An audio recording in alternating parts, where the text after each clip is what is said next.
नमस्कार, आप देख रहे हैं एसबीटी लोकल न्यूज। पेश है 7 अप्रैल मंगलवार सुबह 7:15 बजे श्रीगंगानगर हनुमानगढ़ जिले की बड़ी खबरें। श्रीगंगानगर में 5 करोड़ की रंगदारी मामले में पुलिस ने उत्तर प्रदेश के एक और बदमाश आकाश निगम को गिरफ्तार किया है। आरोपी गैंगस्टर नेटवर्क से जुड़ा हुआ बताया जा रहा है। इससे पहले भी पुलिस कई आरोपियों को पकड़ चुकी है। आरोपी पर पुलिस टीम पर फायरिंग करने का भी आरोप है, जिसमें जवाबी कार्रवाई में वह घायल हुआ था। पुलिस जांच में गैंग के तार कुख्यात अपराधी नेटवर्क से जुड़े हुए मिले हैं और 2 अन्य बदमाशों की तलाश जारी है। वहीं इस गैंग का संबंध हनुमानगढ़ के नौहर क्षेत्र में हुए धमकी मामले से भी सामने आया है, जिसकी जांच आगे बढ़ाई जा रही है। अनूपगढ़ के गीता चौक क्षेत्र में इलेक्ट्रिक रॉड से करंट लगने से 34 वर्षीय महिला सरोज और उसकी 3 वर्षीय बेटी दिव्यांशी की दर्दनाक मौत हो गई। जानकारी के अनुसार घर में पानी गर्म करने के लिए बाल्टी में लगी इलेक्ट्रिक रॉड में बच्ची ने खेलते हुए हाथ डाल दिया, जिससे उसे करंट लग गया। बच्ची को बचाने दौड़ी मां भी करंट की चपेट में आ गई। पड़ोसियों ने दोनों को अस्पताल पहुंचाया, जहां डॉक्टरों ने मृत घोषित कर दिया। पुलिस ने मामला दर्ज कर जांच शुरू कर दी है। घटना से पूरे इलाके में शोक का माहौल है। श्रीगंगानगर जिले के श्रीकरणपुर सेक्टर में पाकिस्तान से ड्रोन के जरिए नशीले पदार्थों की तस्करी का मामला लगातार बढ़ता जा रहा है। बीएसएफ की मुकन पोस्ट के पास चक 2F क्षेत्र में करीब 1.5 किलो हेरोइन बरामद की गई, जबकि कुछ संदिग्धों को हिरासत में लेकर पूछताछ की जा रही है। इससे पहले इसी क्षेत्र में 12 किलो से अधिक हेरोइन पकड़ी गई थी, जिसकी अंतर्राष्ट्रीय कीमत करीब 60 करोड़ रुपए आंकी गई। सूत्रों के अनुसार ये खेप बड़े ड्रग नेटवर्क का हिस्सा है, जिसमें कुछ तस्कर माल लेकर फरार भी हो गए। हनुमानगढ़ में गेहूं खरीद और किसानों की अन्य मांगों को लेकर कृषि उपज मंडी समिति में अधिकारियों व अखिल भारतीय किसान सभा के बीच करीब 3 घंटे तक वार्ता हुई, लेकिन कोई ठोस समाधान नहीं निकल सका। किसान सभा ने स्लॉट सिस्टम, बायोमेट्रिक प्रक्रिया खत्म करने और बारदाने की पर्याप्त व्यवस्था की मांग रखी। किसानों का कहना है कि तकनीकी और जटिल प्रक्रियाओं से फसल बिक्री में देरी होगी और नुकसान बढ़ेगा। बैठक में मंडी सचिव, डीएसओ और एफसीआई अधिकारी मौजूद रहे। मांगे नहीं माने जाने पर किसान सभा ने 9 अप्रैल को जिला कलेक्ट्रेट घेराव और बड़े प्रदर्शन की चेतावनी दी है। श्रीगंगानगर में न्यूनतम समर्थन मूल्य पर गेहूं खरीद को लेकर खाद्य एवं नागरिक आपूर्ति विभाग ने विस्तृत दिशा निर्देश जारी किए हैं। किसानों को स्लॉट बुकिंग के तहत 6 अप्रैल से 31 मई 2026 तक अपनी पसंद के सप्ताह में फसल बेचने का विकल्प मिलेगा। सह खातेदार और बटाईदार किसानों के लिए ओटीपी आधारित सहमति व्यवस्था लागू की गई है। भुगतान केवल पंजीकृत किसान के जन आधार से जुड़े बैंक खाते में ही होगा। बिना टोकन आने वाले किसानों के लिए 10% तक स्पॉट पंजीकरण की सुविधा भी दी गई है। गिरदावरी के आधार पर फसल मात्रा तय होगी और विशेष परिस्थितियों में 5% अतिरिक्त खरीद की अनुमति रहेगी। श्रीगंगानगर जिला न्यायालय को मिले फर्जी आतंकी हमले के धमकी पत्र मामले में पुलिस जांच सुस्त पड़ती हुई नजर आ रही है। जांच में पश्चिम बंगाल के वर्धमान का एक वकील मुख्य संदिग्ध माना जा रहा है, लेकिन ठोस सबूत न मिलने से कार्रवाई संभव नहीं हो पाई। पत्र 2 मार्च को स्पीड पोस्ट से भेजा गया था, लेकिन पुलिस देर से पहुंची, जिससे पोस्ट ऑफिस की सीसीटीवी रिकॉर्डिंग डिलीट हो चुकी थी। जांच में इस्तेमाल स्टैंप और हस्ताक्षर भी फर्जी पाए गए। इससे पहले भी इसी वकील पर ऐसे मामलों में शक जताया जा चुका है। फिलहाल मामला डेड एंड पर है और पुलिस के सामने आरोपी तक पहुंचना चुनौती बना हुआ है। श्रीगंगानगर में जिला कलेक्टर डॉक्टर अमित यादव की अध्यक्षता में हरियाणा, राजस्थान एवं जिला स्तरीय पर्यावरण समिति की बैठक आयोजित हुई।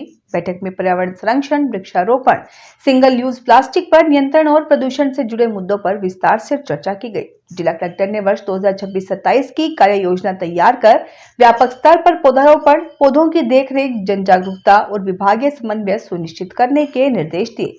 उपवन संरक्षक राकेश दुलार ने बताया कि जिले की 21 नर्सरियों में 14 लाख पौधे तैयार किए जा रहे हैं और सभी विभागों को पौधारोपण लक्ष्य दिए जाएंगे। बैठक में कई विभागों के अधिकारियों ने भाग लिया। श्रीगंगानगर जिले को नशा मुक्त बनाने के उद्देश्य से चलाए जा रहे ऑपरेशन सीमा संकल्प के तहत साधु शहर थाना पुलिस ने कार्रवाई करते हुए 8 ग्राम 200 मिलीग्राम अवैध मादक पदार्थ हेरोइन बरामद कर एक महिला आरोपी को गिरफ्तार किया है। गिरफ्तार महिला की पहचान ममता पत्नी गुरु प्रताप सिंह के रूप में हुई है। पुलिस ने आरोपी के खिलाफ एनडीपीएस एक्ट की धारा 8/21 के तहत मामला दर्ज कर जांच शुरू कर दी है। कार्रवाई में थाना स्टाफ की विशेष भूमिका रही। श्रीगंगानगर में भारत तिब्बत सहयोग मंच के निजी स्कूलों द्वारा नए शिक्षा सत्र के नाम पर अभिभावकों के आर्थिक और मानसिक शोषण के खिलाफ आवाज उठाई। जिलाध्यक्ष सुखजीत सिंह अठवाल के नेतृत्व में एडीएम और जिला शिक्षा अधिकारी को ज्ञापन सौंपकर स्कूलों द्वारा यूनिफॉर्म, किताबें, नोटबुक और अन्य सामग्री तय दुकानों से महंगे दामों पर खरीदने के दबाव पर कड़ा विरोध जताया गया। मंच ने आरोप लगाया कि शिक्षा निदेशालय के स्पष्ट आदेशों के बावजूद जिले में उनकी अवहेलना हो रही है। ज्ञापन में निजी स्कूलों की कमीशनखोरी पर रोक लगाने, आदेशों की सख्ती से पालना कराने और दोषी संस्थानों के खिलाफ कार्रवाई की मांग की गई। हनुमानगढ़ में भाजपा का 47वां स्थापना दिवस जिला कार्यालय में हर्षोल्लास के साथ मनाया गया। कार्यक्रम में जिलाध्यक्ष प्रमोद डेल्लू की अध्यक्षता में ध्वजारोहण किया गया और कार्यकर्ताओं ने पार्टी व महापुरुषों के समर्थन के नारे लगाए। मुख्य वक्ताओं ने भाजपा की विचारधारा, इतिहास और राष्ट्रहित की प्रतिबद्धता पर प्रकाश डाला। इस दौरान संगठन की मजबूती, जनसंपर्क और आगामी योजनाओं पर भी चर्चा हुई। कार्यक्रम में वरिष्ठ कार्यकर्ताओं और उत्कृष्ट योगदान देने वाले पदाधिकारियों को सम्मानित किया गया। अंत में कार्यकर्ताओं ने राष्ट्र सेवा और संगठन को और मजबूत बनाने का संकल्प लिया तथा पौधारोपण भी किया। रायसीनगर उपखंड के पाकिस्तान सीमा से सटे लखा, हाकम और भादवावाला केंद्रों पर सरसों और चना की न्यूनतम समर्थन मूल्य पर सरकारी खरीद शुरू हो गई है। ये खरीद क्रय विक्रय सहकारी समिति के तत्वाधान में राजफेड द्वारा स्वीकृत केंद्रों पर प्रारंभ की गई। केवीएसएस चेयरमैन राकेश ठोलिया ने कहा कि किसानों को बिना परेशानी अधिकतम लाभ दिलाना प्राथमिकता है। पहले दिन भादवावाला केंद्र पर कई किसानों की सरसों तथा लखा हाकम केंद्र पर 40 क्विंटल चने की खरीद की गई। शुभारंभ अवसर पर जनप्रतिनिधि, समिति पदाधिकारी और किसान बड़ी संख्या में मौजूद रहे। हनुमानगढ़ जिले की गौशाला संचालकों ने अनुदान वितरण में हो रही देरी को लेकर मुख्यमंत्री भजनलाल शर्मा के नाम जिला कलेक्टर के माध्यम से ज्ञापन भेजा। तहसील अध्यक्ष राजेंद्र गोदारा के नेतृत्व में सौंपे गए ज्ञापन में बताया गया कि वर्ष 2025-26 के प्रथम चरण के अनुदान बिल कोषालय से पारित होने के बावजूद अब तक गौशालाओं के खाते में राशि नहीं पहुंची है। इससे चारा, पानी और अन्य आवश्यक व्यवस्थाओं में गंभीर आर्थिक संकट उत्पन्न हो गया है। संचालकों ने कहा कि समय पर अनुदान नहीं मिलने से गौशालाओं की स्थिति दयनीय हो गई है और कर्मचारियों व संचालकों पर मानसिक व आर्थिक दबाव बढ़ रहा है। जल्द भुगतान नहीं होने पर आंदोलन की चेतावनी भी दी गई है। हनुमानगढ़ में राष्ट्रीय राजमार्ग संख्या 954 बनवाला कोहला के प्रस्तावित अलाइनमेंट को लेकर किसानों ने आपत्ति जताई है। ग्राम पक्का साहना और 24-26 LLW क्षेत्र के काश्तकारों ने एसडीएम को आपत्ति पत्र सौंपकर किलोमीटर 41.300 से 42.300 तक अलाइनमेंट बदलने की मांग की। किसानों का कहना है कि प्रस्तावित हाईवे गांव की आबादी के बहुत नजदीक से गुजर रहा है, जिससे भविष्य में दुर्घटनाओं, प्रदूषण और सामाजिक असुविधाओं का खतरा बढ़ेगा। साथ ही उपजाऊ कृषि भूमि के अधिग्रहण और खेती कार्य में बाधा की आशंका भी जताई गई है। सूरतगढ़ के ग्राम रतासर में पशु विज्ञान केंद्र द्वारा व्यावसायिक डेयरी पालन विषय पर 1 दिवसीय प्रशिक्षण शिविर आयोजित किया गया। केंद्र प्रभारी डॉक्टर राजकुमार बेरवाल ने बताया कि डेयरी पालन आय का उत्तम स्रोत है और दूध उत्पादन बढ़ाने के लिए संतुलित आहार, वैज्ञानिक प्रबंधन और टीकाकरण बेहद जरूरी है।